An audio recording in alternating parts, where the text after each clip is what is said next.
क्या प्रभु अपने भक्तों से नाराज होते हैं? अगर हाँ तो हम कैसे समझें कि प्रभु नाराज हैं? किसका प्रश्न है? हम तुम्हारी माँ होंगी, माँ को तो कभी मिली होगी, तो माँ क्या समझता हर समय दुलारी करती रहती क्या? डांटती भी तो है क्या? उसके डांटने में दुलार नहीं होता क्या? कैसे डांटती है? ये दूध पी, नहीं हमारी इच्छा नहीं, थप्पड़ मारेंगे, दूध पी, और दूध पी लेता ना। अब आप उसमें ये विचार करके बताओ उसमें माँ का क्या नाराज होना और क्या प्रसन्न होना? आपके लिए ही था ना। चल बाथरूम चल, स्नान कर, श्रृंगार, हम नहीं हम खेलेंगे, जाके थप्पड़ मारती, चल सीधे चल। ये मारा की नाराजगी है? वो बच्चा समझ रहा है नाराजगी नहीं। अपार करुणा सिंधु भगवान, हम नरक में गिरने जा रहे हैं, वो हमको घसीटते हैं। उस समय उनका जो घसीटना होता है हमें लगता है गुस्सा हो रहे हैं। भगवान गुस्सा नहीं हो रहे, भगवान कृपा कर रहे हैं, पर हम वो समझ नहीं पाते हैं।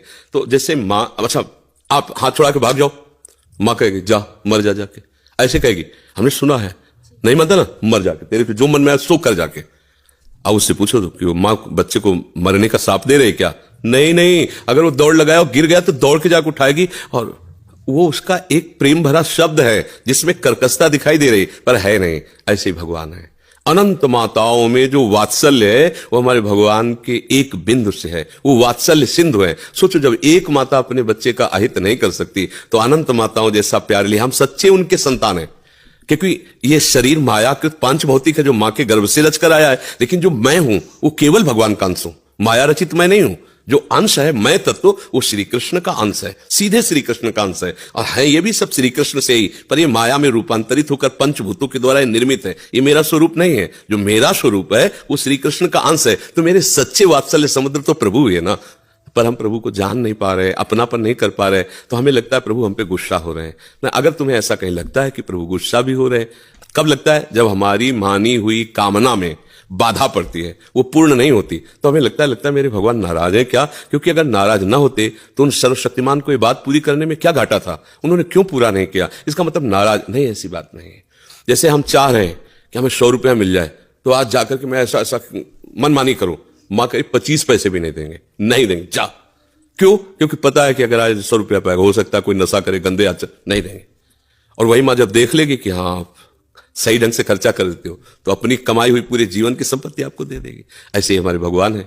हमारे तो सब बच्चे ही ना, उपद्रवी बच्चे हैं, तो उतना दे देते हैं जितने खेल में हमारा नुकसान ना हो। जब हम मनमानी आचरण करने के लिए तैयार होते हैं और उनके शरणागत होते हैं, तो वो घेर देते हैं, हर वो बात नष्ट कर देते हैं जिससे हमारा अमंगल होगा।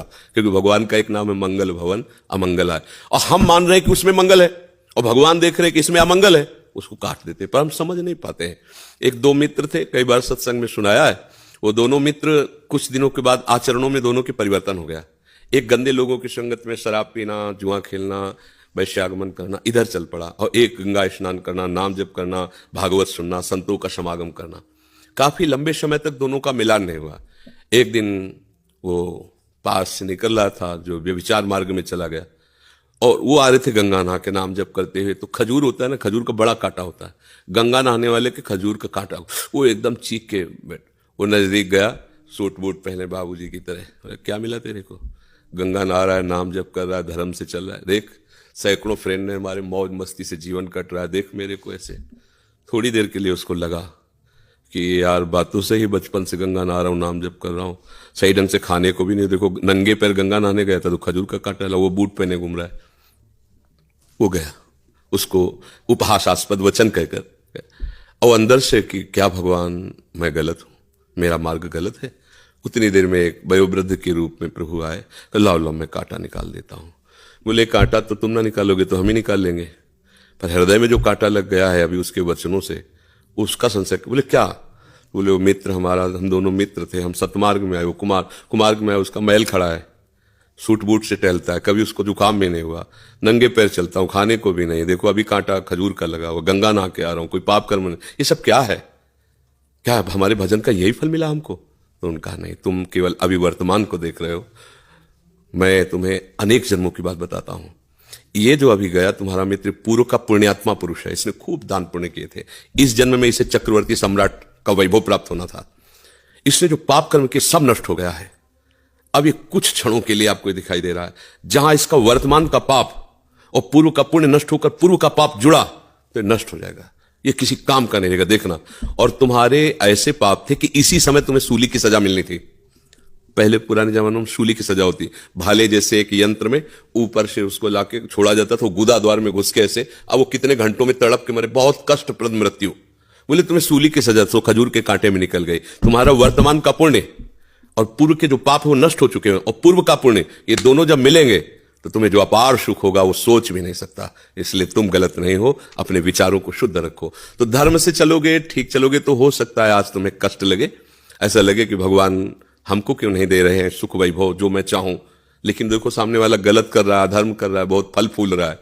वो फल फूल नहीं रहा, वो हाइलोजन की तरह चमकेगा, फ्यूज हो जाएगा, और तुम दीपक की तरह जलोगे, बराबर तुम्हें आनंद प्राप्त होता रहेगा। ये पक्का समझ लीजिए, कोई कहानियां नहीं है। धर्म से चलने, देखो ना दुर्योधन को, एकदम सब ऐसा लग रहा था कि अब क्या होगा पांडवों का, 12 वर्ष का वनवास, 1 वर्ष का अज्ञातवास, मतलब कभी नहीं हट पाएंगे। इन महान बलियों को कहां छुपाया जा सकता है 1 वर्ष तक, अगर जान गए तो फिर 12 वर्ष का, यही चाल चले थे। लेकिन जिनके सहायता करने में भगवान, उनको आखिरकार हस्तिनापुर के चक्रवर्ती सम्राट पद पर महाराज युधिष्ठिर बैठे, और उनके कुल में कोई पानी देने वाला नहीं बचा, सब नष्ट हो गए। तो अधर्म थोड़ी देर तुम्हें लगेगा फलते फूलते, और उसका परिणाम है नाश। धर्म थोड़ी देर लड़खड़ाते नजर आएगा, लेकिन उसका परिणाम है लक्ष्य पर पहुंच जाना। इसलिए अधर्म की तरफ गति मत बढ़ाओ, वर्तमान में बढ़ने की, उन्नति की बात मत देखो, भविष्य को देखो, तुम्हारा भविष्य मंगल में होगा। बुद्धिमान पुरुष, विवेकी पुरुष भविष्य को देखते हैं, और जो मूर्ख होता है वो अभी को देखता है, अभी खाओ, अभी मौज लो, लेकिन आगे। बुद्धिमान अभी हम खा रहे हैं, मौज ले रहे हैं, लेकिन आगे क्या होगा, इसका परिणाम क्या होगा। जो विवेकी वो परिणाम देखता है, जो अविवेकी वर्तमान में। तो इसलिए सावधान रहो, भगवान का आश्रय लो, और ये कभी मत सोचो कि भगवान नाराज होते हैं। वो जो भी प्रतिकूलता देते हैं हमारे मंगल के लिए देते हैं, हम समझ नहीं पाते।